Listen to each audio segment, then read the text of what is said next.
Hola, buenos días. Muchas gracias, Gabriel. Buenos días a todos. Antonio, muchísimas gracias por estar aquí hoy con nosotros. Bueno, vamos a comenzar la entrevista de hoy. Voy a presentar a Antonio, que Antonio Suárez es licenciado en Filología Española por la Universidad de Granada, es máster en Dirección Pública y Liderazgo Institucional por la Universidad de Vigo, Pontevedra, España, con más de 20 años de experiencia en la gestión de proyectos y programas de formación profesional para el empleo. A lo largo de estos años, en paralelo con la dirección del Centro Albaicín, del Centro Nacional de Referencia en Artesanías, en España, Antonio ha trabajado muchísimo en todo lo que tenga que ver con la metodología didáctica y habilidades pedagógicas para la transmisión de los oficios artesanos. Además, forma parte del Observatorio Nacional de Artesanía en representación del Centro de Referencia Nacional y ha participado como miembro del Comité de Evaluación en los Premios Nacionales de Artesanía de España en el 2014 y como jurado en el 2021. Además de millones de cosas que hace Antonio, porque permanentemente lo veo por todas partes y no está de un sitio al otro en España, de norte a sur. No sé cómo hace Antonio para estar presente y con tanto trabajo en tantos lugares, hablando con tanta gente y haciendo tantas cosas. Pero bueno, sigo la presentación formal. Antonio colaboró en varias ocasiones como jefe de grupo de expertos para el Servicio Público de Empleo Estatal Español, para la elaboración de certificados de profesionalidad de diferentes oficios artesanos. También ejerció como docente en la asignatura Sistemas de Reconocimiento de la Calidad, en el Máster de Gestión de la Artesanía, Diseño y Técnicas Artesanales de la Escuela de Organización Industrial, EOI, del Ministerio de Industria, Comercio y Turismo de España. Actualmente forma parte de la Cátedra de Innovación en Artesanía y Diseño que dirige Ana García López en la Universidad Nacional de Granada, en la Universidad de Granada. Y bueno, Antonio ha colaborado también como autor en la publicación que editamos en la línea de investigación sobre diseño y artesanías, que venimos desarrollando en la UP desde hace varios años. En el último número sobre diseño, artesanía y comunidades, Antonio también es autor de un artículo y bueno, lo hemos presentado en los congresos de enseñanza del diseño en la última edición y bueno, seguimos colaborando. Así que, Antonio, un placer que estés acá, además con todas las ocupaciones que tenés, que puedas dedicar un rato para poder conversar y contarnos. Estoy segura que hay mucha gente que está ansiosa de conocer cómo trabajan en el Centro Albaicín, qué es lo que hacen, qué función cumple. Bueno, todo eso lo vamos a ir abordando a lo largo de la charla. Y para los presentes vamos a decirles que por favor nos envíen por el chat las consultas, las preguntas y las observaciones que al final vamos a dedicar un rato para poder responder todas las consultas e inquietudes que haya. Así que bueno, Antonio, para empezar, como estamos con un público mayormente latinoamericano, me gustaría que nos contaras así un abuelo de pájaro, qué es el Centro de Referencia Nacional en Artesanías, cómo fue que se formó, porque yo sé que tú vienes trabajando en esto desde hace mucho más tiempo, que es tal vez más reciente digamos, la institucionalización, ¿no? Del Centro Albaicín, pero bueno, ¿cómo fue el recorrido y cómo funciona actualmente? De acuerdo. Bueno, lo primero, muchísimas gracias a la Facultad de Diseño, a la Universidad de Palermo, a ti, Ximena, por contar conmigo para contar nuestra experiencia, que bueno, creo que es una experiencia que puede ser interesante como modelo para otros países, porque también es un diseño, es un modelo que está siendo novedoso también en España, así que estamos realmente, como decía, el Centro de Referencia Nacional es de reciente creación. Es decir, el Centro del Albaicín es una escuela de formación de la Junta de Andalucía, la que es la región de Andalucía, donde estamos ubicados, en el sur de España, que nació en 2020, en el 2001, es decir, ya hemos hecho ahora 20 años, pero sí es verdad que desde el año 2019 el Gobierno de España nos nombra Centro de Referencia Nacional de Artesanía. Es decir, por ubicaros rápidamente, lo que se ha hecho en España es dividir todas las familias profesionales, todas las actividades profesionales en familias. y han decidido que haya 26 familias profesionales, pues desde mecánica, automoción, energías renovables, turismo, y hay pues, una familia profesional que se llama de artesanía, arte y artesanía, y bueno, pues en España lo que han hecho es para cada familia han elegido una serie de centros. En artesanía estamos tres, uno para artes escénicas, otro para joyería y para todo lo demás de artesanía. Por eso nos llamamos de artesanía nosotros. Han decidido que sea nuestro centro. Es decir, lo que hace un centro de referencia nacional ya no es lo que hace una escuela. Es decir, lo que partimos de una escuela y seguimos siendo una escuela de la Junta de Andalucía, pero como centro de referencia nacional lo que desarrollamos son diferentes actuaciones que van más allá de la formación. Por un lado, tenemos 3 líneas de trabajo, ¿no? Digamos. Por un lado, tenemos una línea de observación e investigación, donde desarrollamos estudios, proyectos, encuestas para conocer las necesidades del sector artesano. Después tenemos otra línea que es de desarrollo, innovación, formación y experimentación, donde ponemos en marcha formación principalmente experimental, tanto porque no se ha hecho formación de eso hasta ahora, o también formación a colectivos que no tienen acceso a esa formación. Por ejemplo, ahora tenemos un proyecto precioso sobre artesanía inclusiva, sobre formación para personas con discapacidad, ¿no? Por ejemplo. Y después tenemos otra de nuestras líneas, nuestros ejes de actuación que está comenzando, que es de la evaluación y acreditación de competencias profesionales, que eso es un tema que está teniendo mucho interés ahora mismo en toda España, porque nuestro país tiene en torno al 50% de los trabajadores sin una titulación, que se dice muy pronto. Sí, hay muchas personas que a lo largo por la experiencia en el propio entorno de trabajo, pues adquiere los conocimientos de un oficio o de una profesión, pero nunca llegó a cursar estudios para desarrollar esa formación. Bueno, pues así nos encontramos con prácticamente casi un 48% de la población española. ¿Qué es lo que se está haciendo? Pues a través del reconocimiento de las realizaciones profesionales, de las competencias que los trabajadores tienen, se les va a intentar darle una acreditación que sirva como título de que son eso que dicen. Si una persona lleva 20 años de fontanero, no hace falta que vuelva a estudiar para ser fontanero, directamente pues se le puede dar un título de fontanero, ¿no? Pues en esa línea, nosotros en España somos el centro que tenemos que poner un poco, ser la punta de lanza de ese sistema de acreditación para todo el territorio nacional. Y bueno, más o menos esas son Claro. las líneas en las que trabajamos. Sí, sobre esto de la acreditación de competencias es un tema súper interesante y me imagino que muy arduo, ¿no? En Argentina por ahora no existe algo de ese tipo. De hecho, nosotros, digamos, sufrimos en los últimos años la pérdida de muchas escuelas de oficios. Sí las hay, pero la verdad es que son pocas y realmente, bueno, luchan mucho para mantenerse, ¿no? Y para mantener el alumnado y coexistir con los distintos sistemas de educación formal que existen dentro del sistema estatal de educación. En España, ¿cómo funciona eso? Porque el Centro Albaicín, como centro formador, también, digamos, ustedes pueden acreditar por las competencias o pueden acreditar por la currícula, ¿no? De las mismas Exacto, capacitaciones que exacto. hacen.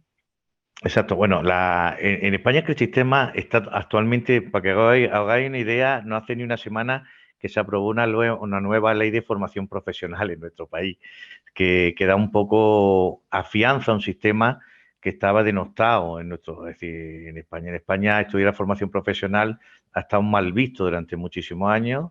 Es decir, aquí lo importante era que tu hijo estudiara una carrera universitaria. Claro. Principalmente tiene su lógica. Venimos de una época, en los años 60 del siglo pasado, donde había muy poca población universitaria y claro, entonces los padres que veían que aquellos que desarrollaban una carrera a través de la universidad pues tenían mayor éxito que los que no, y eso hace pues que aquí o estudia una carrera o no vale, ¿no? Es decir, había esa cultura de que los oficios estaban denostados.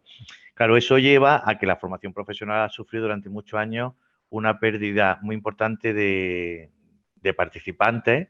Incluso, es decir, nosotros llevamos usando el mismo diagrama desde hace 30 años, en el que mientras en toda Europa vemos un rombo en el que hay un porcentaje de un 25 o un 30% de población universitaria, un 15%, 20% de población sin titulación, pero después teníamos un 60 o un 70% de población con titulaciones técnicas de una formación media, una formación de ciclos medios.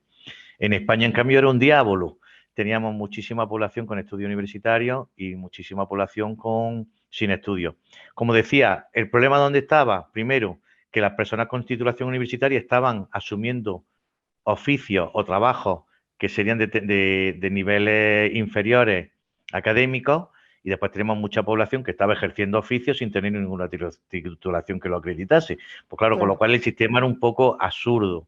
Entonces, lo que se está haciendo es, por un lado, poner un poco de orden en todo esto. Primero, ¿qué necesita España? ¿Necesita técnicos medios? Pues entonces habrá que formar técnicos medios, ¿no? Entonces, está viendo la verdad que con los fondos de más también tras la pandemia que Europa, los Next Generation, está dando a los diferentes países para reforzar su economía, pues está dando un impulso muy importante a todo lo que es la formación profesional. Y en el caso nuestro que nos ocupa, sí tenemos una dificultad añadida, y es que la enseñanza artística, todo lo que tiene que ver con la artesanía, con los oficios artísticos, se encuentra fuera del sistema de la formación profesional. Si tenemos, por un lado, lo que es el reconocimiento de los oficios a los profesionales dentro del sistema, que es como lo que nosotros hacemos, pero después fuera del sistema están lo que es las escuelas de arte y diseño, que son las que imparten los estudios de diseño y los estudios de formación de oficios, que están en lo que se llaman enseñanzas de régimen especial, enseñanzas artísticas.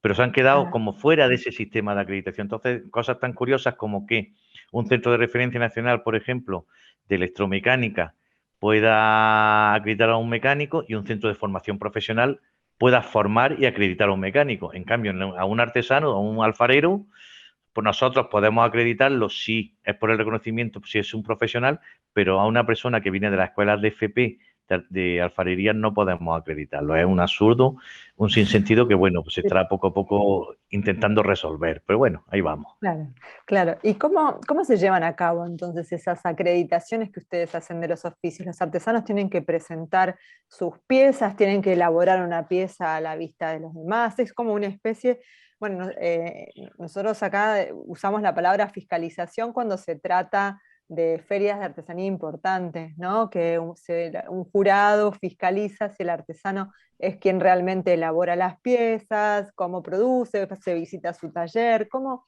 sería la mecánica? Realmente es un sistema más burocrático. Es decir, lo que hay unos equipos hay un procedimiento, se llama procedimiento de evaluación y acreditación de competencias, y existe un equipo evaluador que está compuesto por asesores evaluadores y por incluso personal administrativo, que lo que hace es, primero, una persona solicita que quiere ser acreditado, y primero se hace esa evaluación de su currículum. ¿Por qué? Porque tiene que cumplir unos requisitos, pues X años de experiencia, o después, por ejemplo, como existen lo que se llaman las cualificaciones profesionales, que es lo acreditable. Es decir, ese título que se le da corresponde a un documento que se llama cualificación, que dice lo que tú tienes que saber hacer. Ahí dentro hay lo que se llama unidades de competencia, ¿no? Entonces, cada competencia es lo que se entiende que esas competencias que tú tienes que saber hacer para decir que eres alfarero. Bueno, pues entonces lo que se hace es que esas personas primero presentan su solicitud, se evalúa si reúne los requisitos para poder ser acreditado, y a partir de ahí puede pasar dos cosas. Uno, que pueda demostrar por la formación o por la experiencia profesional el conocimiento de las diferentes partes en las que se compone esa cualificación, o incluso se pueda proceder a realizar una prueba para demostrarlo ante el equipo evaluador, el equipo evaluador se compone de expertos de ese oficio, de esa profesión, ¿no? Y para eso existen unas guías de evidencias que se llaman, en las que dicen qué pruebas son las que deberían de controlar o conocer o adquirir estas personas para realmente decir que están cualificados para poder obtener ese título, esa acreditación. Pero bueno, ahora estamos en el caso nuestro, que estamos empezando, y todavía estamos como un poco de conejillos de India con este tema, ¿no? Pero bueno, es un procedimiento de acreditación que lleva 20 años. El problema es que era tan engorroso burocráticamente y tan encorsetado en los territorios que era muy difícil. Muy poca gente llegaba a acreditarse. Es decir, un andaluz no podía acreditarse en Cataluña, por ejemplo. Entonces, y después en Cataluña decidían acreditar X especialidades, en Andalucía otras, o en Galicia otras. Entonces era un galimatías también, es decir, no todo el mundo podía acreditarse en todos sitios. Ahora no. Ya con el nuevo sistema, cualquier trabajador de este país puede dirigirse durante todo el año a centros que son acreditadores, que no, hay, lo que ha hecho las comunidades autónomas, las regiones en España es establecer qué centros para que cubran todas las familias profesionales son los que pueden acreditar y a partir de ahí las personas echan a través de una solicitud electrónica, solicitan a la Consejería de Educación de su territorio, de su región, solicitan acreditarse y a partir de ahí pues inicia el procedimiento, ¿no? Claro, sí, sí, están muy bien organizados. Pero es cierto Pero lo muy que dices, burocrático. pero muy burocrático también, porque Oye, que soy muy sí, poco burocrático, entonces... claro, la ventaja es que ahora sí eso les da, digamos, la validación es nacional, lo cual eso es súper importante. Me imagino que aparte, si bien la geografía de España es tal vez más, bueno, es diferente a la nuestra, ¿no? Pero también hay grandes áreas rurales donde a la gente le cuesta más acceder a los sitios o a las poblaciones donde puede llegar a presentarse, a acreditar, o a lo mejor la conectividad no se da no solamente por la conectividad, sino tal vez por la edad de los artesanos, que a lo mejor no se manejan tampoco también con Claro. una solicitud de tipo electrónica, por internet, ¿no? De todas Bueno, maneras, de todas maneras hay que tener también en cuenta una cosa, es decir, hay muchas personas que nunca van a solicitar este reconocimiento. Es decir, hay artesanos que son muy reconocidos y no necesitan que se le dé un papelito que diga que soy tal cosa, ¿no? tal Y cual. somos conscientes de esto. Lo que pasa es que sí es verdad que imagínate, por ejemplo, que ahora esa persona quiere acceder a un puesto de profesor de esa especialidad artesana Claro, en una escuela, pues no claro, puede participar si no puede demostrar que tiene una titulación para poder hacerlo o darse el caso de incluso una plaza del oficio X en un ayuntamiento o en una donde sea, ¿no? Es decir, el sí, problema viene principalmente por ahí. El problema es claro, que tenían la experiencia, pero carecían de ese documento que pudiera decir que saben hacer eso. Y entonces, en ese caso, es importante también, aquí también está funcionando con algunas profesionales el de yo quiero que se me reconozca, ¿no? Lo que yo sé hacer, ¿no? Porque muchas veces sí, eso también pasa, ¿no? El que nadie sabe, igual todo el mundo sabe que soy tal cosa, pero que yo pueda tener un documento que lo diga que lo soy, ¿no? Pero bueno, sí. ya te digo, hay otros casos en los que realmente nunca van a solicitarlo porque están en su taller, en su trabajo y ¿para qué meterme en este lío, ¿no? Si no lo necesito Claro, además. claro, claro. Pero, y en este caso, ¿qué rol cumplen los maestros artesanos? ¿Ellos también son jurados, digamos, o son también quienes certifican o de alguna forma están involucrados en este proceso de certificación o de validación o la No, experiencia, la voz ahora de ellos? mismo Ahora mismo los acreditadores son docentes las personas que realizan los procesos de acreditación. Sí es verdad que la ley en España permite que se hagan evaluadores profesionales. Y nosotros, de Ok, hecho, es una de las cuestiones que estamos muy encima, porque nosotros, por ejemplo, no tenemos profesionales, docentes para poder acreditar. Ahora mismo, según el claro, sistema, hay 18 cualificaciones, 14 sí, certificados de profesionalidad y no tenemos nosotros para cubrir todo eso. Entonces, yo no puedo acreditar hoy día a todos esos profesionales. ¿Qué le hemos dicho claro, nosotros a las instituciones? Vamos a formar artesanos como evaluadores, que no, principalmente lo que se hace en esa formación es que conozcan las herramientas de evaluación, porque no les sí, vamos a enseñar su oficio, está claro. claro, sí, Y entonces a partir de ahí, con unos requisitos que establece de no sé cuántos años de antigüedad, tal, pues pueden hacerse evaluadores. El sistema en España es que va por otros derroteros. Por un lado está el tema de la acreditación de la formación, del reconocimiento profesional, pero por otro lado está la organización de la artesanía, ¿no? La organización de la artesanía depende de las direcciones generales de comercio y en España normalmente las direcciones generales de comercio lo que hace es que tienen un registro en el que los artesanos, si están dados de alta en la seguridad social, ¿no? Estando de alta como autónomos o como trabajadores, ellos cogen y se solicitan entrar en ese registro y se dan de alta en el registro. Después, cuando en la mayoría de los registros artesanos de las comunidades autónomas, que cada uno tiene el suyo, lo que hacen es que si tú tienes una serie de años como artesano, dado de alta, pues se te reconozca ser maestro artesano. Aquí en Andalucía, por ejemplo, son 15 años, ¿no? En Andalucía, si tú ah, tienes bien, 15 años de oficio, pues se te reconoce ser maestro. Ahora, el ser maestro artesano no te valida para ser, por ejemplo, evaluador de otros artesanos.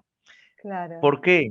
La administración dice porque el reconocimiento como las competencias en España están transferidas a las regiones en artesanía, pues entonces lo que Andalucía dice que es un maestro artesano igual no lo es para Asturias. Entonces Claro, no podemos, que yo creo que se podría regular perfectamente y reconocerle a los maestros artesanos su capacidad porque la tienen.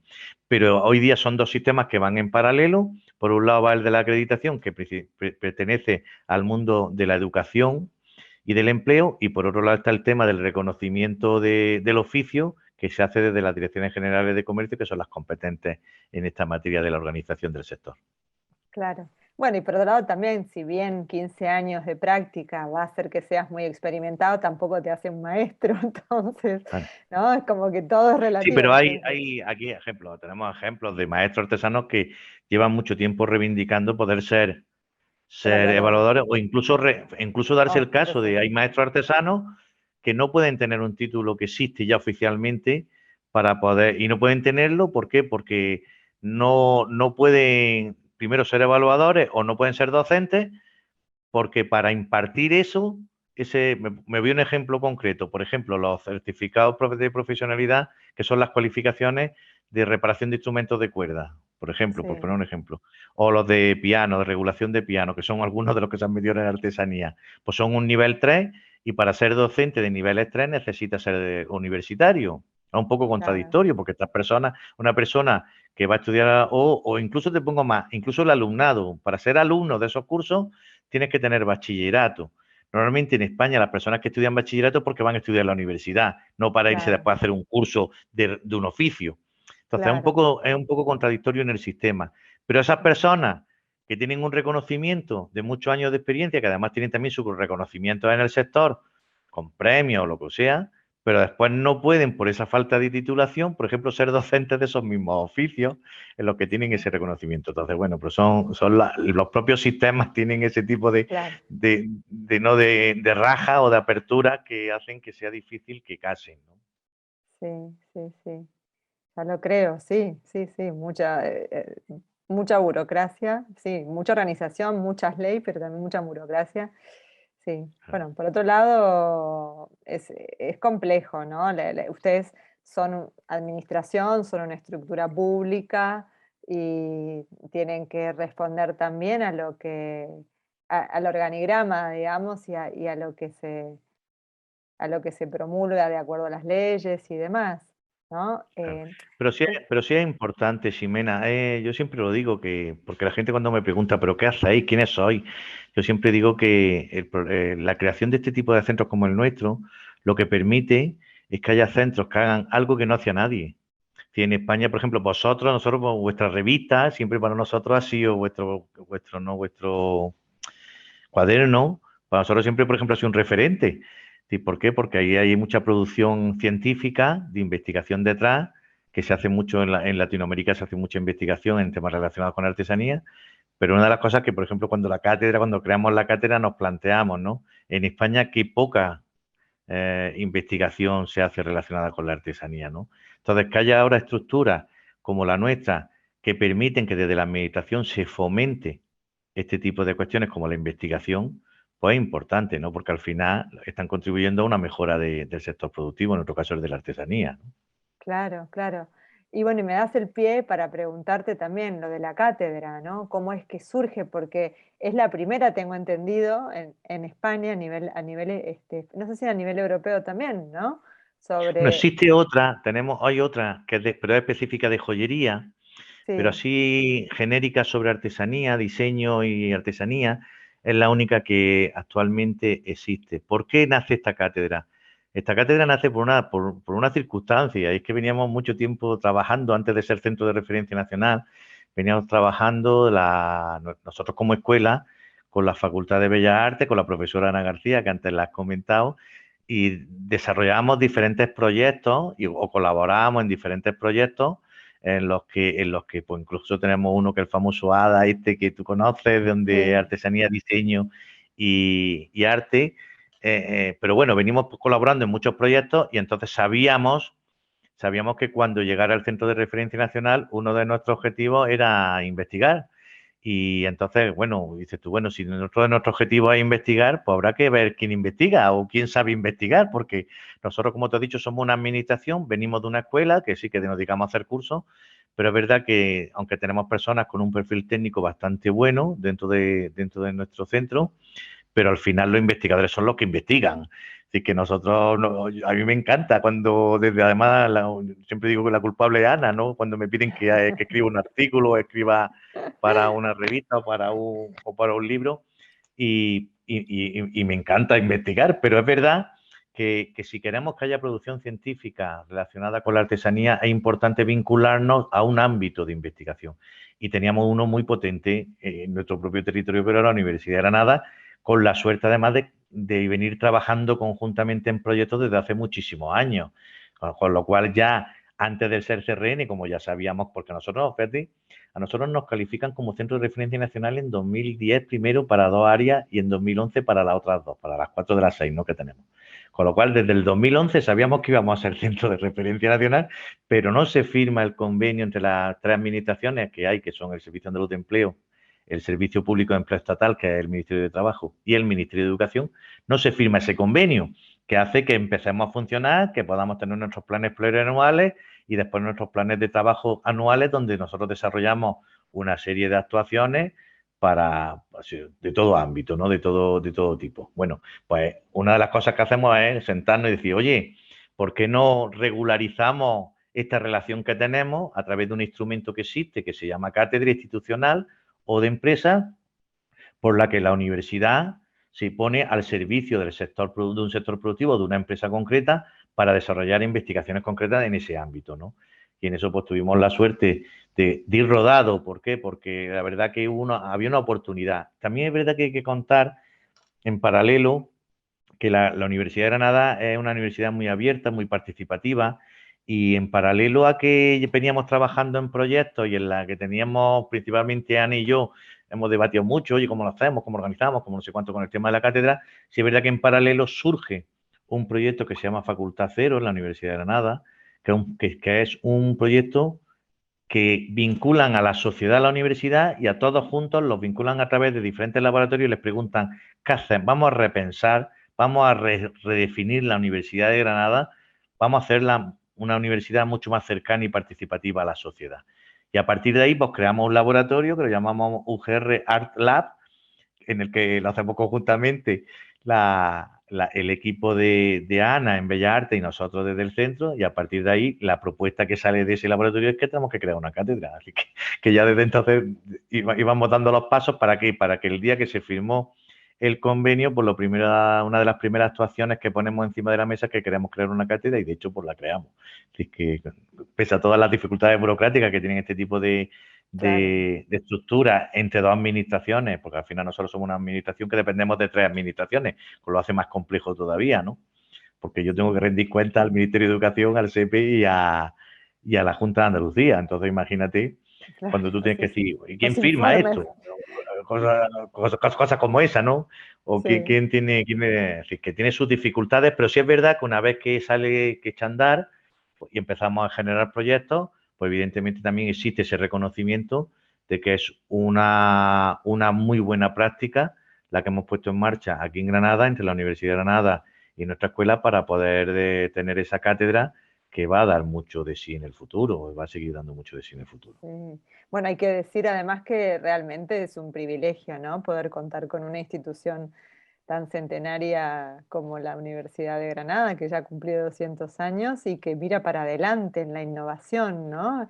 Y con sus laboratorios, sus espacios dedicados, preparados justamente a esto. ¿Cómo es que llevan adelante el tema de la experimentación? Porque sí me queda claro la investigación y hemos trabajado conjuntamente, pero me parece súper interesante desde la dinámica de hoy día de la artesanía tan vinculada al diseño, cómo se propone desde la universidad trabajar en experimentación y también desde el centro de referencia, ¿no? Cómo se trabaja conjuntamente en la experimentación que mencionaste Bueno, al comienzo. estamos empezando. Hay que contarlo porque, claro, en noviembre, en noviembre de 2019, de 2019 se constituye el centro de referencia, en 2020 llega una pandemia que prácticamente nos Claro. paraliza, claro, y nosotros al final de 2020 conseguimos aprobar nuestro plan plurianual y a primeros del 21, es decir, justo hace un año, constituimos la cátedra y empezamos a trabajar. ¿Qué es lo que estamos haciendo? Es decir, ¿qué paso hemos dado primero? Por ejemplo, uno de los primeros pasos que hemos dado es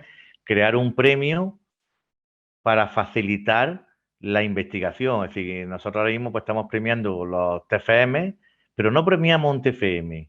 Lo que estamos premiando es que la gente quiera hacer un TFM sobre temas relacionados con la artesanía. Entonces, sobre diferentes propuestas les premiamos aquella que nos parece interesante para que se desarrolle. Después, por ejemplo, hemos creado una red de talleres artesanos vinculados a la transferencia del conocimiento, vinculados a esta cátedra. ¿Para qué? Para que toda esa investigación que se desarrolle relacionada con la artesanía, pues que después se pueda transferir al sector, que es nuestro objetivo final como entidad, como centro de referencia. Que esa investigación no se quede en el ámbito teórico, sino que sea una Claro. investigación muy experimental. Ahí Ana siempre lo dice, que se toque, que tenemos que hacer cosas, no, que ya está bien de contarlo, vamos también a hacer cosas que realmente sirvan y tengan esa utilidad para los profesionales, ¿no? Entonces vamos a crear también, ya digo, estamos creando porque es el primer año que estamos ejecutándolo, acabamos el 30 de junio de este año y ya pasamos a la segunda edición del plan de trabajo como centro de referencia, pero esa es una de las líneas de que tenemos de investigación. Este año además hemos hecho muchas actividades congresuales, ahora tenemos un congreso sobre de artesanía que lo hacemos conjunto 6-7 de mayo, donde también participan Fundesarte, que es el Ministerio de Industria, que es la organización Fundesarte que gestiona la artesanía a nivel nacional, o la Organización de Artesanos de España también colabora con nosotros en este congreso, que se va a desarrollar en el 6-7 de mayo aquí en Granada. Sí, ¿Qué más podemos poner cosas la estamos haciendo? información. Después ahora en el chat podemos poner la información, Antonio, del Congreso. Sí, se puede poner. De todas maneras, nosotros tenemos, bueno, pues nuestras redes sociales, todo el mundo, pues, si pones Central Baicín en Instagram o en...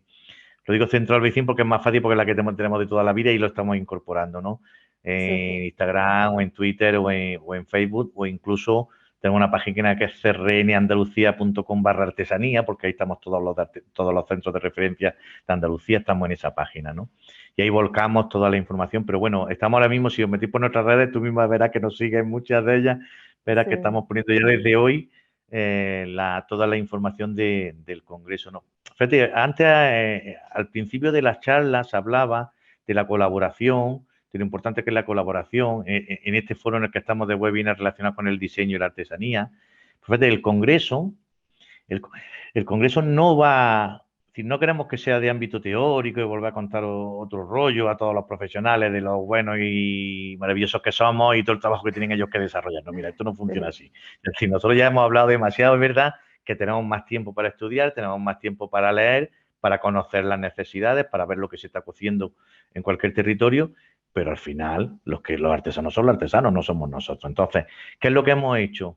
Hemos dicho, vamos a enseñarle a los artesanos experiencias que están funcionando en donde el ámbito colaborativo es primordial. Entonces, bueno, primero llevamos una parte en el Congreso en el que queremos hablar, porque ahí es como nuestro leitmotiv continuamente, tanto la cátedra como nosotros, en el tema de sostenibilidad, economía circular, todo eso pensamos que es fundamental que la artesanía se incorpore ese tipo de planteamientos mucho más sostenibles en la producción artesana.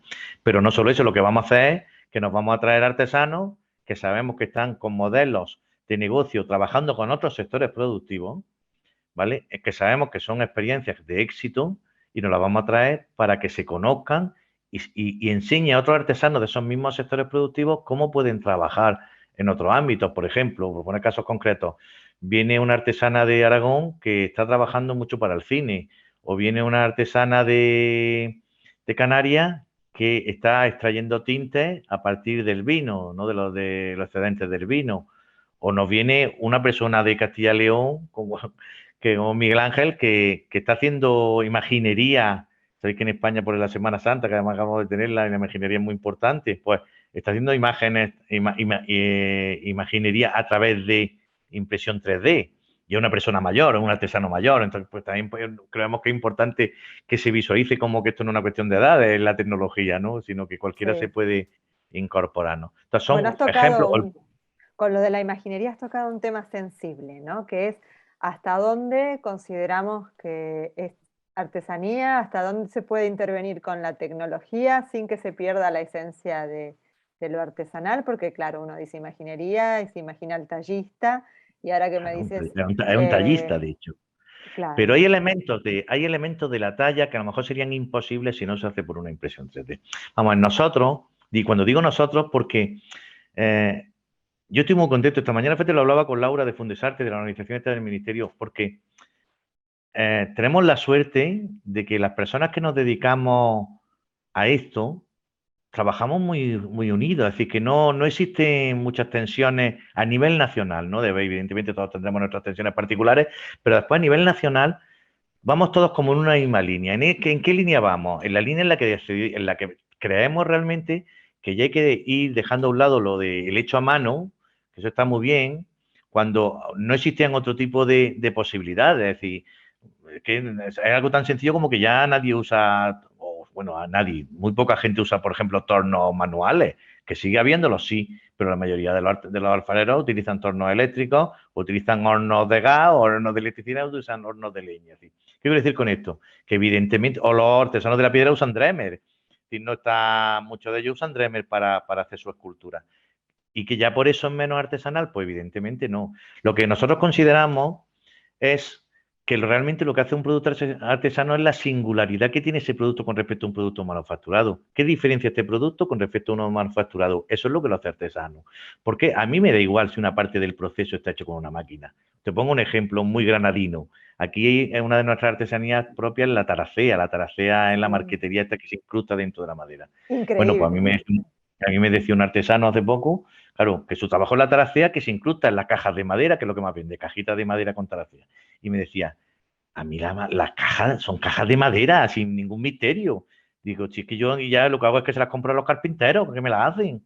¿Por qué? Porque mi trabajo artesano no es esa, no es la caja, es la Exacto. incrustación de la taracea en la caja. Entonces dices tú, ¿por qué tiene que ser? Claro, al principio él tenía sus miedos de que dijeran, es que mi trabajo no es artesano porque la caja no se hace de forma manual. Digo, mira, no perdamos el norte. Es decir, todas Claro. aquellas Bueno, la hace un cuestiones, carpintero que también lo hace manualmente o o utilizará no, herramientas mecánicas, pero claro, de lo que hecho el quiero decir con resultado. esto es que todos aquellos procesos productivos, como Mm, el desbastado, por ejemplo, en una pieza de madera, ¿no? Todos aquellos procesos productivos que no le dan valor, que lo único que hacen es perder tiempo en el sentido que son muy costosos en el tiempo, pues podemos evitarlo y que lo haga una máquina. Por ejemplo, ayer estuve en una empresa que hace yesería y todo lo que es la parte del rebaje de la pieza de yesería la hacen por control numérico. Y después ya ellos lo que hacen es todo lo que es el final del dibujo de la claro. yesería más la pintura de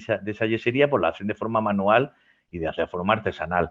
Que no es una pieza 100% artesanal, pues si la vemos desde el punto de vista de un producto hecho a mano, no. Pero para Claro. mí es una artesanía porque eso no lo está haciendo ninguna máquina. Y esa Claro, la pieza terminación. acabada. Ahora, ¿qué parta? Que esa parte primera, que antes le costaba 15 horas, ahora lo hace en una hora una máquina, pues mira, vamos a hacer más competitivo el producto artesano y seguramente será mucho más vendible, porque hoy día si algo es lo más caro que tenemos es la mano de obra. Entonces vamos a intentar que todos esos procesos que no le dan valor al producto, que no le dan ni ese valor añadido a ese producto Claro. artesanal con respecto a uno industrial, pues que se lo podamos ahorrar al Claro, artesano, ¿no? porque Y en eso estamos mucho en esa mentalidad y por eso creemos que es importante incorporar las nuevas tecnologías a los procesos productivos. No hablamos, claro, no hablamos ya de la tecnología, la comercialización, que está claro que hoy está claro, día sí. hay que estar ahí, pero también hay que incorporar las tecnologías En el a los procesos proceso. productivos y dejarnos de ese romanticismo que es muy bonito, pero que ese Sí, romanticismo muchas veces lo que hace es que terminen desapareciendo los oficios artesanos. Y claro. eso también tendríamos que planteárnoslo. Sí, en cierta forma, digamos que es una mejora tal vez en la calidad de vida y en la rentabilidad que puede tener el artesano en su proceso, si ese proceso que está siendo reemplazado por un proceso más mecánico, digamos, o tecnológico, no afecta al resultado final en sí, porque si tú dices que con lo de la yesería nada más hace el devastado grueso, pero después todo lo que es el modelado final y la pintura y todo lo hace el artesano, entonces, bueno, Claro, o tampoco los es... constructores de cajones flamencos, lo que es la parte, la corte de las maderas, ya lo hacen también por máquina.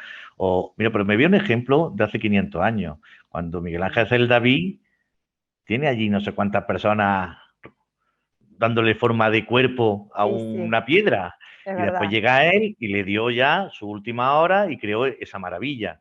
sí, Y es ya no verdad. es de Miguel Ángel, porque hubo ahí no sé cuántos aprendices primero dándole a la piedra, pues no es de Miguel. Ahora, ¿qué pasa? Que lo que hizo es, en vez de poner una máquina, pues poner no sé cuántas personas a hacer ese trabajo. Al Sí, final es lo sí, mismo. tampoco lo hizo él, claro. Claro, entonces al Sí. final es exactamente lo mismo. Lo que diferencia es que ahora tenemos la suerte o la fortuna de tener una serie de aparatos que nos permiten eso que no tiene ningún valor, pues que nos lo hagan mucho más rápido. Pues O entonces sea, que no ganamos, aporta valor ganamos. agregado porque es una parte más mecánica del proceso. Exacto, Bueno, y exacto. sabes que, por ejemplo, en Argentina nosotros tenemos una comunidad de bordadoras en el norte de Argentina, en Jujuy, que son de las pocas que siguen utilizando el traje típico, el traje tradicional, ¿no? Con rebozos bordados a mano en lana y demás. Pero ellas, las telas que utilizan para los rebozos no las tejen, las compran en Bolivia, generalmente pues están muy cerca de la frontera. Entonces compran la tela y a lo sumo las tiñen o las compran ya teñidas y las bordan. Los bordados son maravillosos, pero no las tejen. Y no obstante, hubo muchos intentos de que ellas tejieran, les han llevado telares y demás, pero ellas dicen, nosotras no somos tejedoras, nosotras somos bordadoras. Entonces se resisten a eso. Y bueno, por otro lado, yo creo que también hay que respetar un poco las decisiones de las comunidades de artesanos de que digan qué es lo que quieren ser, Claro, ¿no? Después de todo, y si les gusta bordar en lugar de totalmente. tejer, y si les rinde más. Bueno, Sí yo creo que hay... sí importante en todo este discurso, porque claro, yo siempre he dicho que aquí cada uno es libre de pensar lo que quiera y de estar a favor o en contra de cada del planteamiento. Sí es verdad que cada vez, como decía antes, hay una postura en este sentido que yo creo que cada vez estamos mucho más gente de acuerdo en que al final, si queremos que la artesanía no se pierda, pues tenemos que buscar herramientas para que no se pierda, ¿no? Es decir, buscar fórmulas para ayudar a este sector a que siga siendo competitivo, que al final no es una cuestión de que una empresa, de un artesano, por mucho que Claro. queramos, no deja de ser una empresa.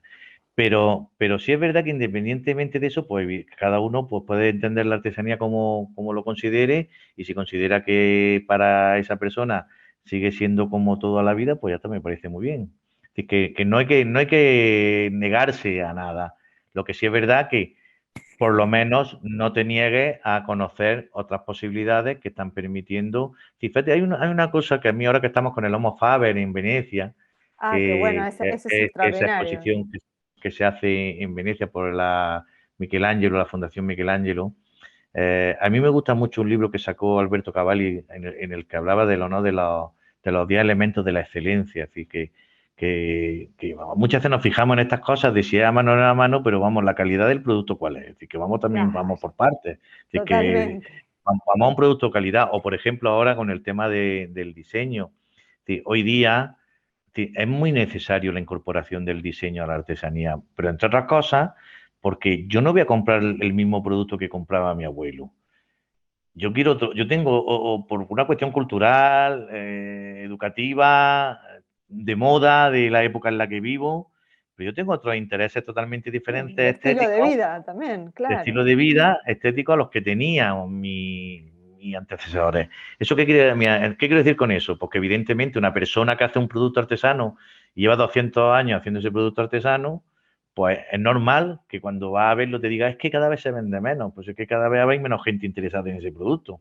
A lo mejor lo que tienes que plantearte es hablar con un diseñador y ver es decir, sin perder las técnicas artesanales que tú aplicas en tu producto, puedes hacer otros productos mucho más contemporáneos que sean atractivos para la población actual.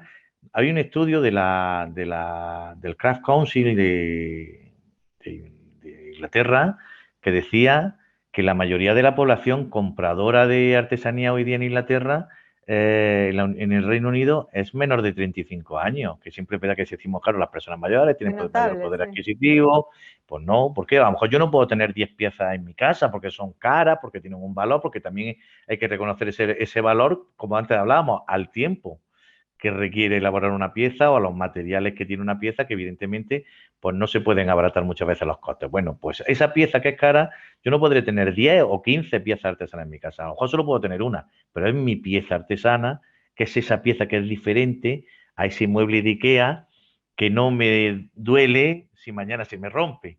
En cambio, seguro Claro. que si se me rompe el jarroncito, la pieza, el mueble o lo que sea, o la pieza que yo tengo artesana en mi casa, seguro que me va a doler. ¿Por qué? Porque sé que detrás de esa pieza hay una historia, hay un relato. Y ese relato es lo que a mí me hace valorar esa pieza, no tanto como decía antes, si está hecho a mano o no está hecho a mano, es lo que significa. Y evidentemente yo sé que detrás de esa pieza hay una persona que le ha dedicado una hora, un cariño, un tiempo y una forma de entender ese producto. Por eso también hablamos de que es importante cuando te decía lo de la sostenibilidad, ¿no? Porque ahora se está incorporando mucho ese relato también a la artesanía, no solo que se incorpore como Claro. relato, sino que realmente no lo creamos, ¿no? Porque yo pongo el ejemplo con el tema de la madera, ¿no? Que está muy bien, pero si sabemos que ya hay maderas certificadas que nos permiten saber que esa madera es una madera cultivada específicamente para la producción de lo que sea, de mobiliario, lo que sea, que no estamos devastando bosques, pues entonces lo que sí tendríamos que plantearnos es que a lo mejor yo, si quiero realmente ser sostenible y soy artesano de la madera, pues tendría que intentar también ofrecer ese tipo de madera en mi producto. Y después la ventaja, que le pongo el sello a la etiqueta en la que digo, señora, esta cajita o esta mesa o esta silla que usted está comprando, que sepa que está realizada con una madera que está certificada como madera sostenible. Y eso sí es verdad que son cuestiones que le dan valor y que también evidentemente hay que pagarlas, ¿no? Pero fíjate, Claro, me vi ahí claro. otro caso, me vi ahí otro caso. Pero, Yo si no me para, si ves que me enrollo, me para. Me vi otro ejemplo que me ha pasado recientemente, me ha pasado, por ejemplo, con los cajoneros, ¿no? Los cajoneros son los que hacen el cajón flamenco, lo que viene del origen del cajón peruano, que aquí en España ya se incorporó, que es esta caja de madera que se utiliza para tocar cuando se toca flamenco, ¿no? Por eso le llaman el cajón flamenco. Y bueno, pues ellos principalmente, los cajoneros, que hablo de los cajoneros porque se ha creado ahora la Asociación de Constructores de Andaluces de Constructores de Cajón Flamenco. La hemos presentado a los de Europeo de la Artesanía aquí en el centro y me decían, es que tenemos un problema, es que la mayoría de nuestra madera que utilizamos para la construcción de los instrumentos nos viene de Lituania, de Letonia, de otros países de por ahí. ah, Y ahora con claro. lo de la guerra de Ucrania se ha cortado el paso y entonces han elevado los costes. Bueno, entonces decían que estaba siendo inasumible el coste de la madera para después poder vender esos productos a un precio razonable, el producto acabado. Porque claro, si la madera sube un 200%, claro, subo después un 200% también el precio de mi producto. Y yo les decía, pero vamos a buscar, vamos a buscar nuevos canales de Proveedores. distribución o vamos a buscar nuevos proveedores. ¿Habéis pensado en proveedores kilómetro cero? Que a lo mejor en Granada, es decir, claro, si vemos, bueno, en Andalucía, porque esto es Andalucía, digo, a lo mejor el kilómetro cero no debemos de entenderlo en este caso como kilómetro cero andaluz. Digo, porque sabemos que la mayoría de la madera certificada española viene de Galicia, que es la mayor productora maderera de España. ¿Por qué no? Y entonces lo que hemos hecho es ponernos en contacto con la Agencia Forestal de Galicia. ¿Y para qué? Para que empiecen a hablar, para ver si en el futuro pues puede llegarse a algún tipo de acuerdo con empresas madereras gallegas para que ese tipo de madera, si pueden facilitársele que sea madera certificada, incluso puede que sea hasta más barata, por el tema de que incluso los costes de transporte sean menores, ¿no? Entonces, Claro. muchas veces buscamos las cosas porque por precio, por estar en otros territorios, pero tenemos que empezar a plantearnos el kilómetro cero, que es muy importante en la artesanía y es parte de esa sostenibilidad que debemos llevarnos en nuestro ADN como profesionales de la artesanía. Claro, claro, no, y sobre todo, bueno, son realidades diferentes, ¿no? En Latinoamérica a lo mejor tenemos las materias primas mucho más a mano. Nosotros en Argentina realmente somos productores de materia prima de muchos tipos de materias primas, ¿no? Entonces tal vez no lo vemos tanto el conflicto, pero Ese sí lo que problema. decís, claro, lo del kilómetro cero sí, porque tenemos un país con una extensión enorme, ¿no? Y entonces a veces los costes de producción se incrementan justamente por el flete, por el porte, ¿no?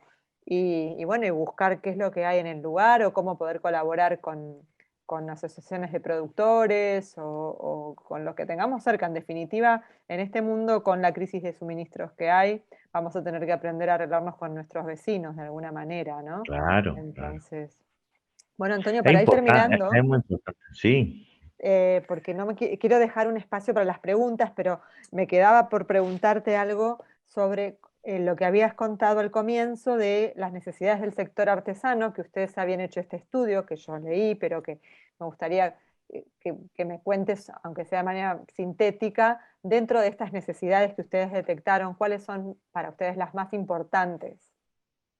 estamos hablando de necesidades formativas del Ah, sector necesidades artesano. formativas, sí, ok. Claro, es lo que nosotros lo que en ese, claro, nosotros como somos como centro de referencia, que además estamos en el ámbito de la formación, lo primero que nos planteamos es que necesitan los artesanos, así que nos lo digan ellos, que nosotros está muy bien que les digamos lo que tienen que hacer, pero como antes decía, que sean ellos los que nos digan lo que necesitan, no nosotros a ellos.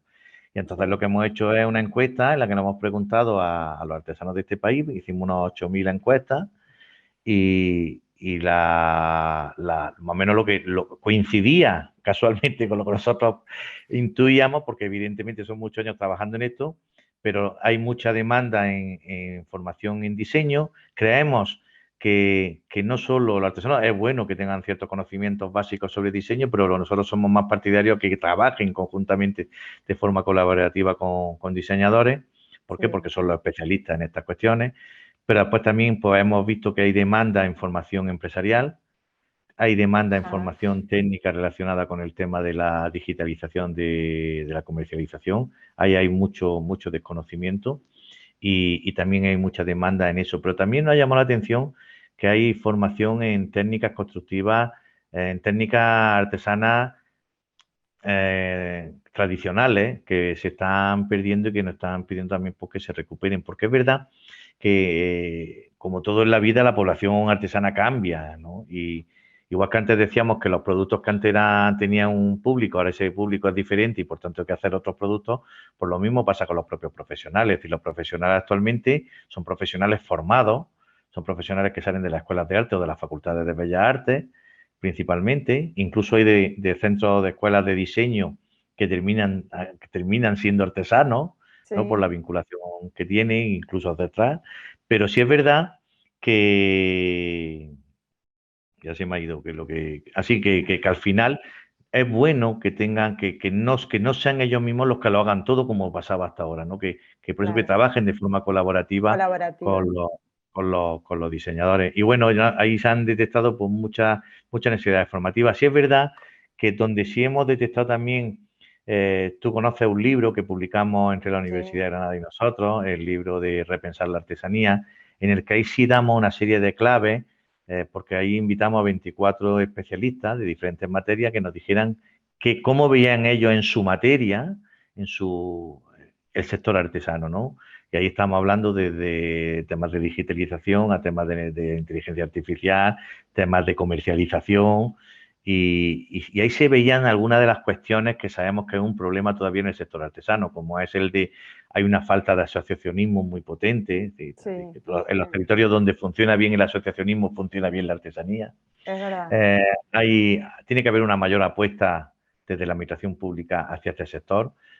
Nosotros, por ejemplo, en España tenemos hasta en nuestra propia Constitución reconocido el sector artesano como un sector singular, profesional singular, pero después, en paralelo, hay que desarrollar también una serie de políticas y el sector aquí en España reivindica hace muchos años, pues, por ejemplo, un IVA reducido, como tienen otro tipo de productos Ah, culturales. genial, Pues, claro. claro, por ejemplo, pues se lleva muchos años reivindicando y nunca llega. ¿Por qué? Porque al final el problema que tenemos es que como están dentro del sector comercio, pues se ven Claro. como una empresa comercial más, pero evidentemente no es lo mismo un comercio que vende manufacturado que vende un producto elaborado de forma artesanal, que evidentemente, como hemos comentado, los costes son mayores. Entonces, Sí. sí es verdad que el sector reivindica esa necesidad y después pues mucho trabajo por hacer. Sabemos experiencias que funcionan. Yo, el del ejemplo, el turismo experiencial, que ya empieza a tener, evidentemente con la pandemia hemos estado muy parados, pero ya empieza a tener su sitio. Hay ejemplos como los de Venecia toda la vida, ¿no? Con lo de que uno iba a Venecia y veía cómo te hacía la bolita de Sí, cristal y después te iba y la comprabas, porque aquí pasa un poco lo mismo, ¿no? Es decir, que la gente no la haga, la gente no tiene por qué entender que eso es artesano, no lo es, porque la gente cuando llega ve un producto y porque a lo mejor ve artesanía no sé cuánto y detrás un producto chino. Entonces, si realmente queremos que la gente entienda el producto artesano, tiene que verte trabajar, tiene que intentar también trabajar el cliente para que vea cómo cuesta hacer un producto de esas características y seguramente después se va a Totalmente. llevar uno de recuerdo y lo va a valorar mucho más que cuando lo compra de otra manera, ¿no? Sí, Pues son sí, algunos de los sí. ejemplos.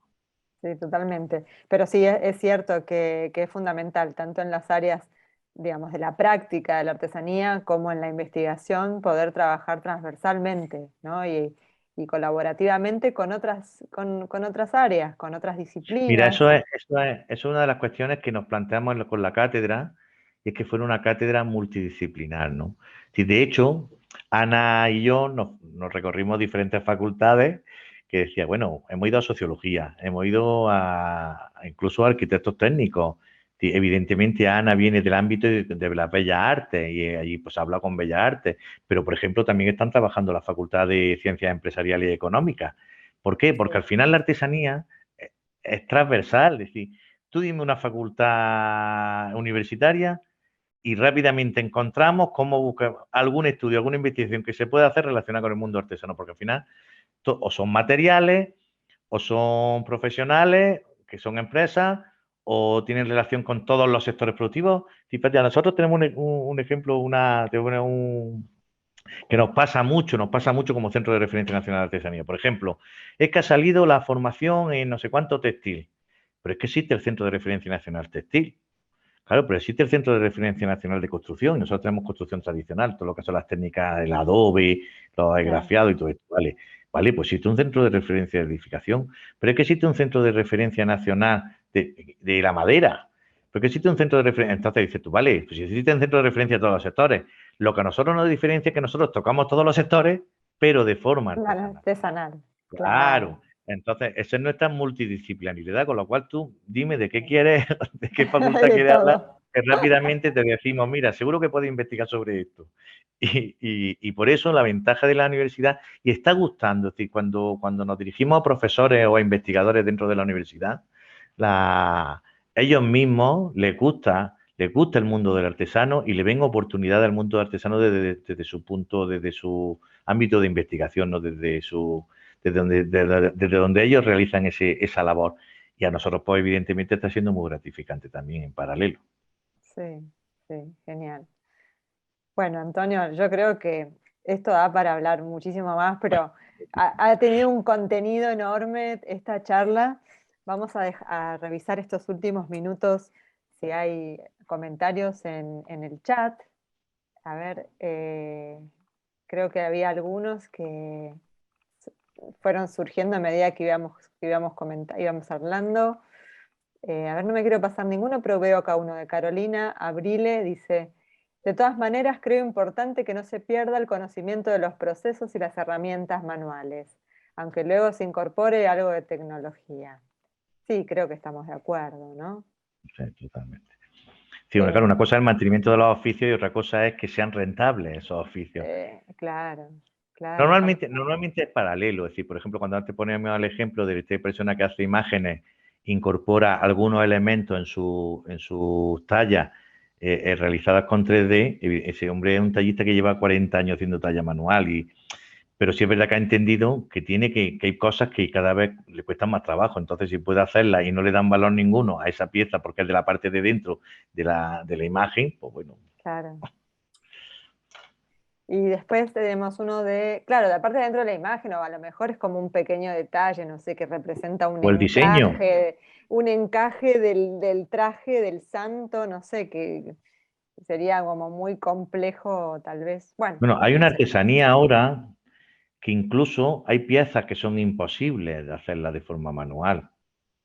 Unos Claro, artesanos que me están trabajando súper mucho bien. diseñan piezas por el ordenador que después cuando se ejecutan, igual no toda la pieza se puede hacer de forma manual. Entonces, por eso esa pieza solo sería posible. Claro, y ya entramos entre una obra de arte, una obra artesana, una Claro, pieza única, esa pieza cómo va, etcétera. Pero bueno, es otro debate. claro. No, y también me imagino que debe resolver cuestiones de la funcionalidad, ¿no? Del ensamble, cuestiones técnicas. Yo pienso que también apunta bastante ahí. Claro, pero Después tenemos, no perdamos nunca el referente de que nos estamos refiriendo a la incorporación de medios mecánicos o tecnológicos en aquellos procesos que no tienen ningún valor dentro del producto. Eso es exacto, importante. Que no claro, perdamos nunca que los que sí generan valor o le dan esa autenticidad al producto sí deben de mantener esa actividad artesana, esa actividad manual, que es la que le da la firma del productor, ¿no? Del artesano. claro, el sello distintivo del artesano. Tenemos otro mensaje de Mercedes Sánchez que dice, es muy importante integrar la innovación social al proceso que abarca diseño, más artesanía, más cultura e innovación. No, Bueno, hombre, sí, totalmente de acuerdo. Cuando hablamos de sostenibilidad, sabemos que hay tres tipos de desarrollo, ¿no? El desarrollo económico, el medioambiental, pero también está el social. Es muy importante el valor social como parte de la artesanía. Y la artesanía juega un papel muy importante también en el desarrollo social, por ejemplo, de las zonas rurales, ¿no? Que claro, gracias a la artesanía se mantiene cierta vida en muchos territorios que ya incluso habrían desaparecido, por lo menos en nuestro país, ¿no? Después, por ejemplo, hay otra parte, antes lo he dejado, al principio lo he comentado cuando hablaba del CRN. Nosotros, por ejemplo, ahora tenemos una línea que, vamos, ya digo, a nosotros nos tiene súper ilusionados, que es el tema de la formación inclusiva. ¿Por qué? Porque las personas con discapacidad y pues el problema es que no tienen ningún tipo de titulación y muchas veces aprenden a través de los centros especiales de empleo, que es como aquí en España se organizan, pero pensamos que muchos de ellos podrían realizar una labor manual extraordinaria y no se les sí, capacita para ello. ¿Por qué? Porque no consiguen llegar a unos niveles mínimos de educación que les permita acceder a los cursos donde pueden habilitarse para estos claro, oficios. Y entonces lo que exacto. nosotros estamos haciendo de forma experimental, una línea partiendo desde el nivel más bajo para ir subiendo, para ir dotándole. Estamos trabajando en el ámbito de la cerámica con ellos, que era un ámbito además, porque Interesante. normalmente en los centros con personas con discapacidad se trabaja la madera o se trabaja, pero en el tema de la cerámica no había experiencia, mucha experiencia, y estamos abriendo una línea ahí que incluso vamos a terminar montando empresas artesanas solo con personas con discapacidad. Qué bien. Y ahí, claro, pensamos que también ahí estamos haciendo una labor social muy importante que la podemos trasladar a otros ámbitos o a otros colectivos. Ahora, por ejemplo, nos comentaban que había un problema muy grande de personas relacionadas con la costura para trabajar para diseñadores de moda, y Sí, nosotros, pues como si podemos trabajar para colectivos en situación de riesgo, pues una de las cosas que planteamos, aunque se salió un poco de la artesanía porque era confección con máquinas de con coser. máquinas. Sí, Claro, pero sí es verdad que entendimos que había que hacer formación para costureras. Hicimos un curso de formación para costureras para mujeres en situación de riesgo de exclusión. sí. Y, y lo hacemos, y lo entendemos. ¿Qué pasa? Que al final sabemos que dentro de lo que es el mundo de la moda, pues hay una parte también que se hace de forma mecánica y bueno, y hay que Sí, entenderla. Sí es verdad que la moda va por otros derroteros y estamos en otra pelea. En el mundo de la moda estamos en otra pelea, ¿no? En el tema de los claro. tejidos, en el tema de cómo se produce, en el tema de todo. Es decir, es decir, lo de la cultura de slow fashion tiene que ir cada vez empoderando a Sí, los artesanos dentro de los sectores. Y está pasando. Mira, hay un ejemplo, yo siempre pongo, me gusta mucho la anécdota en estas cosas porque permiten visualizar por dónde deben ir los tiros, ¿no? Por ejemplo, hay una diseñadora aquí que se llama Sibila, que es mallorquina, que sí. esta mujer está muy reconocida en el mundo de la moda, y la escuchaba en una conferencia que decía, es que llevo toda mi vida ganando mucho dinero, pero ahora me he dado cuenta de que no trabajo con artesanos mallorquines. Es que, ¿por qué no empiezo a trabajar que mis prendas, que son esas prendas como las de Dolce Gabbana o como las de que valen Louis Vuitton, que valen miles de euros, pues si ya que valen miles de euros, qué menos que sea artesanal, que sean tejidos Claro, sostenibles, que entonces esa cultura está empezando a tener cada vez mucho más éxito en el mundo de la moda, y pues evidentemente ahí todo lo que es el trabajo artesanal, pues va a pegar un empujón muy fuerte, ¿no? claro, sí, sí. Bueno, Ya y lo está la otra vez pegando, claro. veía que el eslogan de Louis Vuitton era Craft the Future, Claro. ¿no? Está como, esa ya O hasta los las grandes escaparates, ahora marcas tú ves un están escaparate repensando.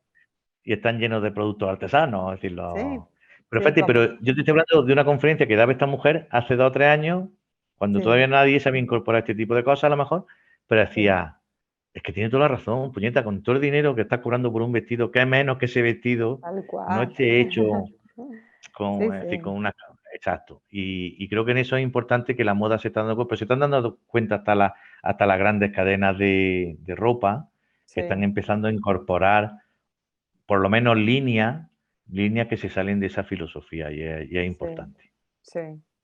Tenemos un mensaje de México, de Mercedes, que dice, hola, felicitaciones, UP, siempre temas importantes, geniales, como para tratar. Desde CEDIM Monterrey, México, tenemos talleres especiales de vinculación, artesanos, diseño, innovación y business. Web y nuestro programa puede apoyarlos a desarrollar los intereses que manejan ustedes. Tenemos más de 15 años desarrollando estos procesos en CEDIM. Nos mandas el link de CEDIM Edu México y dice Muy Miguel bien. Fuentes González es nuestro director o una servidora, Mercedes Sánchez. Acá nos deja su email también. Después Muy tenemos bien, otro hombre, mensaje. nosotros estamos trabajando en esas líneas, evidentemente. La... Hay tanto por todos sitios, hay tanto por todos sitios que se está haciendo. Muchas veces nos llama la atención porque dices tú, y a nosotros nos pasa, acuérdate hace poco que tuvimos un encuentro con una organizadora de una jornada Sí, que yo decía, yo es que cada día además soy menos diplomático y decía, pero bueno, cuéntame algo nuevo, ¿por qué? Porque es verdad que está muy bien, pero es que eso mismo lo están haciendo ya 7 en nuestro país. Pues vete también fuera de nuestro país, a otros países. Entonces es verdad que estamos muchos trabajando en líneas muy similares, pero es que es importante que nos conozcamos entre nosotros y que lo que están haciendo sí, otros lo conozcan, porque lo podemos replicar en nuestros territorios y seguramente es mucho más beneficioso para quien tiene que ser, lo que al final es para los profesionales de la artesanía, que son para los que nos debemos y para los que nos pagan nuestros pagadores, ¿no? Para que trabajemos claro. para ellos. Sí, tal cual, eso también pasa en Latinoamérica, pero bueno, digamos, lo que yo veo es que en Europa se trabaja a largo plazo, que eso es genial, ¿no? En Latinoamérica siempre somos más del corto, ¿no? Del corto al mediano, a lo sumo. Entonces es interesante ver los proyectos a futuro, por más de que siempre hay algún cimbronazo, si no es la pandemia, la guerra o algo siempre pasa, ¿no? Pero bueno, Siempre hay algo. sabemos que con la artesanía podemos saber que estamos siempre cerca de la tierra y eso nos da como cierta seguridad. Tenemos muchos mensajes, Antonio, voy a ir leyendo. De Leticia Ferreira, felicitaciones por todo el camino recorrido. Mucho por hacer aún. Clave el trabajo en colaboración. Cristina Totalmente. Amalia López. Totalmente. Desde la Confederación Panamericana de Alta Costura ponemos en valor la labor artesanal, sartorial, porque la sastrería es la técnica que enriquece el diseño de indumentaria y claramente lo comercial, y la digitalización afecta a la supervivencia de sectores de labor manual. Claro, se refiere a los sistemas de patronaje, supongo, y de corte industrial. Es que no Cristina debe de Mal, sustituir, no debe de sustituir, por eso antes insistíamos, no es que sustituya uno al otro, es que veamos qué procesos podemos modificar. Esa es claro, la diferencia. claro. Cristina Amalia López, la certificación en Latinoamérica ha sido el impedimento de la supervivencia de las academias. No sé, Cristina, yo no entiendo muy bien por qué. En realidad, bueno, yo las veces que como consultora me han pedido certificar artesanías y demás, eh, siempre sugerí que el proceso fuera un proceso más de tipo consultivo, ¿no? Con los maestros artesanos y no tanto desde una norma, porque es muy difícil aplicar normas específicas como las ISO, IRAM, en Argentina IRAM, bueno, a procesos artesanales, ¿no? Donde sabemos que no hay una pieza igual a la otra, que, bueno, tal vez se tiende más a los procesos, a certificar procesos, ¿no? Que un resultado final.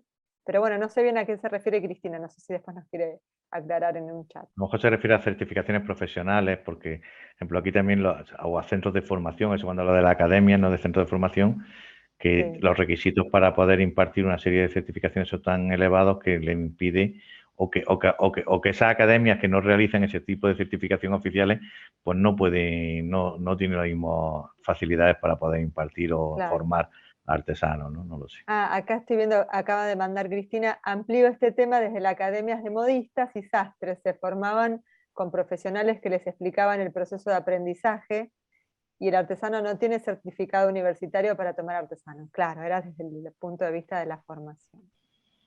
Claro. Eh, Antes decíamos que el ejemplo, eso no está pasando aquí mucho. Ahora, que una persona es un maestro artesano que lleva toda la vida, que sabe que es muy bueno, no, evidentemente esa persona no va ni a entrar en el proceso de acreditación nosotros, pero sí nosotros entendemos qué bueno que todas las personas que tienen un oficio puedan tener ese reconocimiento de su oficio, porque al final es lo que demuestra oficialmente que es eso, ¿no? Que es lo que muchas veces después puede haber dificultades. Claro. Mercedes dice, muy de acuerdo, la artesanía define inclusive en algunas regiones el motivo de la visita, lo que nos lleva al turismo cultural y sostenible como incentivo para seguir produciendo arte, cultura y diseño local. Sí, estamos totalmente de acuerdo.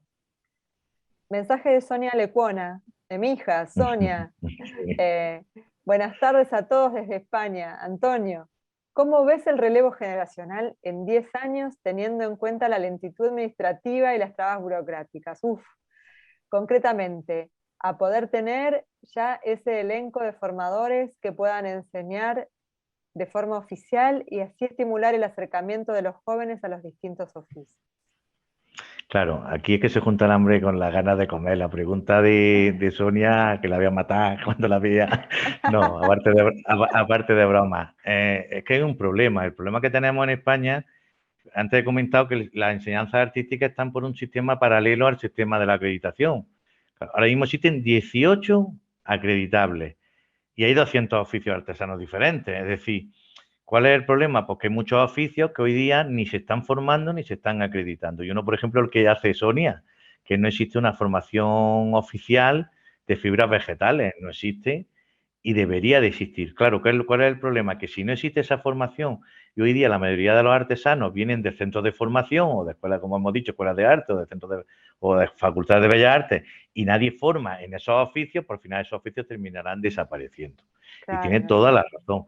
¿Dónde están las posibilidades? Pues las posibilidades seguramente surgen de centros como el nuestro que tendrán que decirle a la administración educativa, señores, hay que hacer formación en este tipo de oficios que si no van a desaparecer. Pero ¿por qué? Nosotros necesitamos justificar, y creo que hoy día es justificable perfectamente, que esos oficios son rentables. Porque eso es otro de los problemas que tenemos en una sociedad como la que vivimos capitalista, que muchas veces, excepto que, mira, os pongo un ejemplo, es decir, que aquí tenemos algunos oficios, ejemplo en Granada, antes he hablado del bordado, aquí tenemos bordado en tul, que estaba lo que era la mantilla granadina, que era una de las artesanías más tradicionales y más propias nuestras, y puede haber varias bordadoras, pero oficiales, dadas de alta, que esté en el registro de artesanos solo nos cuesta una. Ah, Que es lo que llaman lo que es lo de tesoros vivos, me hablaba la gente sí. de la Asociación de Oficios de Castilla-La Mancha. Tesoros vivos, ¿por qué? Porque son tesoros vivos, porque ya, si no hay nadie que siga esa tradición, va a desaparecer como no hagamos algo. Claro, es muy complejo, porque claro, ahora digo yo, ¿cuántas personas, si yo mañana voy al Ministerio de Educación y planteo sacar una formación específica sobre bordado, porque a nosotros no ha pasado, poner cursos en marcha y no encontrar alumnos. Claro. Y entonces, claro, dice, tú y ahora hemos hecho una inversión en crear una formación, en dotar unas instalaciones y después no he tenido alumnos. Entonces, es complejo. Evidentemente, esto tiene que ir en relación a, tenemos por un lado que promocionar la artesanía como actividad profesional y como patrimonio inmaterial que debemos de proteger para que haya ese mantenimiento y para que la gente entienda y para que la gente compra y quiera seguir adquiriendo ese tipo de productos. Y en paralelo tenemos que seguir trabajando para desarrollar esa formación en esos oficios para que no solo desaparezcan, sino para que encima crezcan. En el caso de Sonia, que trabaja las fibras vegetales, ella sabe, porque se lo he dicho yo, que yo tengo una preocupación especial, pero me consta que hay muchas personas trabajando las fibras vegetales en España que están haciendo diseños que no tienen nada que ver con los diseños que se hacían hace años, porque antes se hacían cestos y ya no se hacen solo cestos, se hacen otro tipo de objetos principalmente dirigidos a la decoración o al mobiliario relacionado con las fibras vegetales y que ahí hay futuro y hay salida profesional. Pero evidentemente ahora lo que toca es el siguiente paso, que es decir, hace falta hacer formación en esto y en uno de esos, pues nosotros estaremos también para intentar ponerlo en marcha. Claro, bueno, buenísimo. Bueno, tenemos mensaje de Mónica Liliana Santos que dice muchísimas gracias, muy, muy beneficioso para nosotros los artesanos. Muchas gracias, Mónica. Totalmente. Leticia Ferreira, bravo por este espacio que acerca y enriquece. Muchas gracias, Leticia. Cristina, esto es lo que amplió antes. Mercedes, bravo y excelente. Como siempre, dan lo mejor con este invitado de lujo. Enhorabuena, Antonio. Mil gracias, Ximena y UP. Excelente con ejercicios colaborativos como este. Bueno, muchas gracias, Mercedes. ¿Qué más? Gracias, Antonio. Excelente encuentro de parte de Muchas Cristina. gracias. Y Sonia, yo también te quiero, te dice Sonia. Liliana dice, excelente la charla de hoy. Antonio y Ximena, muchas gracias. Y Leticia, Muchas muchísimas gracias. gracias. Bueno, genial. Muchas gracias por estar ahí y escucharnos. Bueno, con esto vamos cerrando entonces. Gabriel, si querés sacamos la presentación y ahí Gabriel está compartiendo en el chat los enlaces para poder ver el video grabado, si ustedes quieren pasarle esta charla a alguien o si quieren verla después más tranquilos, en el canal de YouTube de la UP. Y también en el chat he puesto los links para que vean la noticia del Congreso de Artesanía que organizan el Centro Albaicín, ¿sí? Y la ficha para inscribirse, los que quieran participar, porque hay participación presencial y a distancia también. Así es. Así que bueno, Antonio, agradecerte por tu tiempo, por tu calidez, por toda la información y el conocimiento que nos brindaste hoy. La verdad que ha sido un lujo tenerte aquí y bueno, veo que valorado también por quienes asistieron a la charla, así que me hace muy feliz. Y bueno, te mando un abrazo grande y seguimos colaborando. Muchísimas gracias a vosotros. El lujo es estar en vuestros foros porque soy un referente para muchos de nosotros. En que muchas gracias por contar nuestra experiencia o lo poco que podamos aportar a este mundo de la artesanía, que al final, como decía antes, lo importante es que le sirva a los profesionales que son por los que nos debemos, ¿no? Para todo esto. Sí, Muchas gracias. completamente, sí. Siguen entrando mensajes al chat de agradecimiento y saludos de Carolina, de Rosa Lancay, tejedora catamarqueña. Rosa, beso grande. Bueno, nos despedimos con esto y bueno, Antonio, muchísimas Muchísimas gracias. gracias. Gracias, Gabriel, por toda la parte técnica, a la UP y hasta pronto.